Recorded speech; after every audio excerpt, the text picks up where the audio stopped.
असम में extremist network तोड़ा हेमंत विश्व शर्मा जी ने। एक्सट्रीमिस्ट नेटवर्क तोड़ दिया। क्या था वहां? बहुत सारे मदरसे थे। ये जो लिंक नेटवर्क था, अंसारुल्लाह बांग्ला टीम या अल कायदा इन इंडियन सब कॉन्टिनेंट, ये AQIS अल कायदा इन इंडियन सब कॉन्टिनेंट, या फिर ABS अंसारुल्लाह बंगाल टीम, ये अपना नेटवर्क वहां फैलाए हुए थे। पता लगा तो सरकार ने तोड़ दिया। खासतौर से जो असम में मोरीगांव, बारपेटा, बोंगाईगांव, इन सब में स्ट्राइक मारा और इनको तोड़ दिया, निश्चय नाबूद कर दिया। असम सरकार ने कहा कि ये नेटवर्क है विदेशी नेटवर्क, बाकी जो एक्शन लिया वो तो लिया ही। इसके अलावा वेस्ट बंगाल में भी ममता बनर्जी के शासनकाल के समय पर भी सिमुलिया मदरसा या बर्दवान मदरसे, ये इसमें भी बहुत बड़ा एक्शन लेना पड़ा। ये 2014 के टाइम पर इनमें एक बर्दवान में ब्लास्ट हुआ था, उस ब्लास्ट पर NIA बैठ गई थी। NIA ने बाद में जमायते उल मुजाहिदीन बांग्लादेश का लिंक पाया और उस पर एक्शन फिर NIA ने किया था। हालांकि ममता बनर्जी लगातार विरोध कर रही थी, लेकिन NIA ने उस पर एक्शन लिए थे। ये बड़ा ऑपरेशन मदरसों से ही चल रहा था। इसके अतिरिक्त हम सबको PFI तो खूब याद है, 2022 में PFI पर केंद्र सरकार ने बैन लगा दिया था।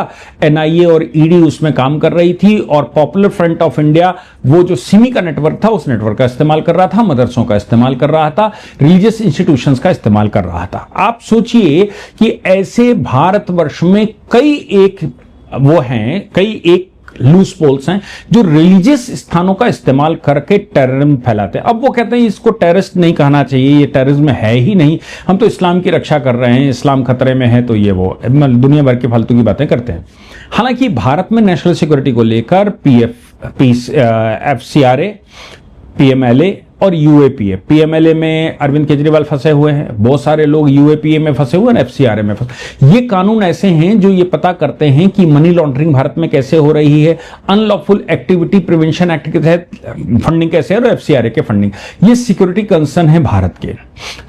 हालांकि ऑनरेबल हाई कोर्ट ने इस विषय पर अपनी फाइनल वर्डिक्ट देते हुए कहा कि इन्वेस्टिगेशन इज द इन्वेस्टिगेशन। अगर ATS इन्वेस्टिगेशन करना चाहती है तो आपको क्या समस्या हो सकती है? पहले 2 इन्वेस्टिगेशन हो चुके हैं, उसमें आपको अगर उन्होंने हरेस नहीं किया था तो ATS अगर करना चाहती है तो इस स्टेज पर रिट ज्यूरिडिक्शन ना तो हम अप्लाई कर सकते हैं, ना ही रिट ज्यूरिडिक्शन को हम स्वीकार कर सकते हैं। पहली बात तो रिट ज्यूरिडिक्शन लगता नहीं है। दूसरी बात, ऑनरेबल हाई कोर्ट ने यह कहा कि इन्वेस्टिगेशन करने में किसी को कोई मनाही नहीं होनी चाहिए, इन्वेस्टिगेशन सरकार का राइट है। चूंकि सरकार काम करती है एंटी टेरर पर, यानी कि टेरर के विरुद्ध काम करती है, इसलिए उसको बम फूटने के बाद इन्वेस्टिगेशन करे, ऐसा नहीं। बम फूटने से पहले इन्वेस्टिगेशन करना चाहिए, टेररिज्म होने से पहले इन्वेस्टिगेशन करना चाहिए, और यह सरकार का काम है। हालांकि सरकार अगर कुछ गलत करती है तुम्हारे साथ तो फिर हम है ना, आप आइए फिर से मैं बताइए गलत किया है। अगर सरकार कुछ प्रॉपर्टी सीज करती है, सरकार कुछ और करती है, सरकार आपको आपकी बिल्डिंगें गिराती है, आपका मदरसा बंद करती है, उसको सीज करती है, तो फिर आप हमारे पास आइए, हम उसको देखेंगे। सरकार ने पहले इन मदरसों को सीज किया था, लेकिन उन मदरसों को सीज करने के बाद हाईकोर्ट ने उसको छुड़वा दिया था। अभी योगी आदित्यनाथ जी ने ATS इन्वेस्टिगेशन शुरू कर दी है, टेररिज्म की ध्यान में रखते हुए, FCRA को ध्यान में रखते हुए, और टेररिस्ट एक्टिविटी और वहां क्या पढ़ाई हो रही, क्या लिखाई हो रही, क्या सिखाया जा रहा, कैसे लोग तैयार किए जा रहे हैं, क्या गलत करने के लिए तैयार किए जा रहे हैं, ये सब कुछ ATS अपनी दृष्टि से देखेगी। हालांकि राज्य सरकार का कहना यह था हाई कोर्ट में कि साहब अब टेरर मानसिकता से उसको देखा जाएगा। ये जो पहले की रिपोर्टें आ गई, जिसमें पहले फिजिकल वेरिफिकेशन डिस्ट्रिक्ट मजिस्ट्रेट ने किया, उसने अपनी रिपोर्ट बनाई, तो फिर SIT बिठाई, SIT ने फिर से इन्वेस्टिगेट किया, फिर रिपोर्ट बनाई, अब ATS के पास गया है, वो एक्शन करेगी।